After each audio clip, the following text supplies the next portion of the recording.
Welcome to fresh சமையல்.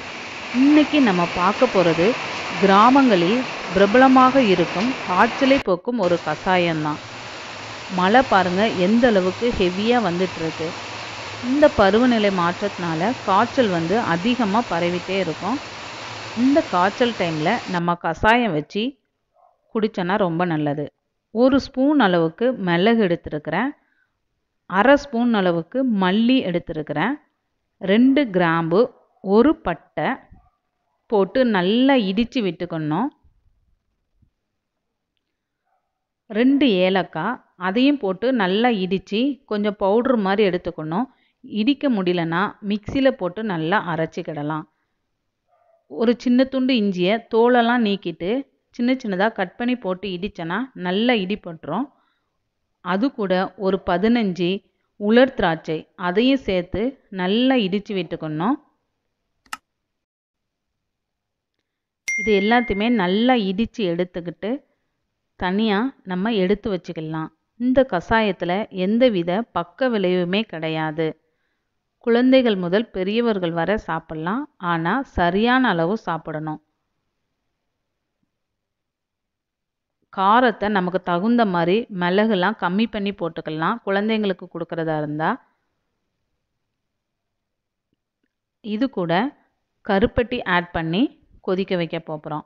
இதை தனியாக எடுத்து வச்சுட்டு கருப்பட்டியையும் கொஞ்சம் இடித்து எடுத்துக்கலாம். தொண்டை கரகரப்புக்கெலாம் இது சூப்பரான ஒரு கஷாயம். சளி அதிகமாக இருந்தாலும் அது அப்படியே வெளியில் ஏற்றிடும்.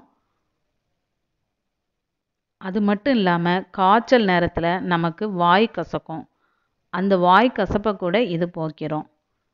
3 டம்ளர் அளவுக்கு நான் தண்ணி விட்டுக்கிறேன். அது கூட கருப்பட்டியை ஆட் பண்ணிவிட்டு நம்ம இடித்து வச்சுருந்த பொருள் எல்லாத்தையும் ஆட் பண்ணிட வேண்டியதான். இந்த பொருள் எல்லாம் சேர்ந்து நல்லா கொதிக்க விடணும். அடுப்பில் வச்சு கொதித்து பாதி அளவுக்கு தண்ணி வத்துற வரைக்கும் கொதிக்க விட்டாதான் கஷாயம் சாப்பிட்றது நல்லது. இப்போ நல்லா கொதிச்சிட்ருக்குது. தொண்டைக்குள்ளே கரகரன்னு இருக்கும் சளி கட்டி, அது எல்லாத்தையுமே இது வெளியேற்றிடும். இந்த கஷாயத்தை நம்ம வடிகட்டிக்கலாம். காய்ச்சல் இருக்கிற டைமில் ஒரு நாளைக்கு காலையிலையும் சாயந்தரம் சொல்லி குடித்தா ரொம்பவே சரியாயிரும்.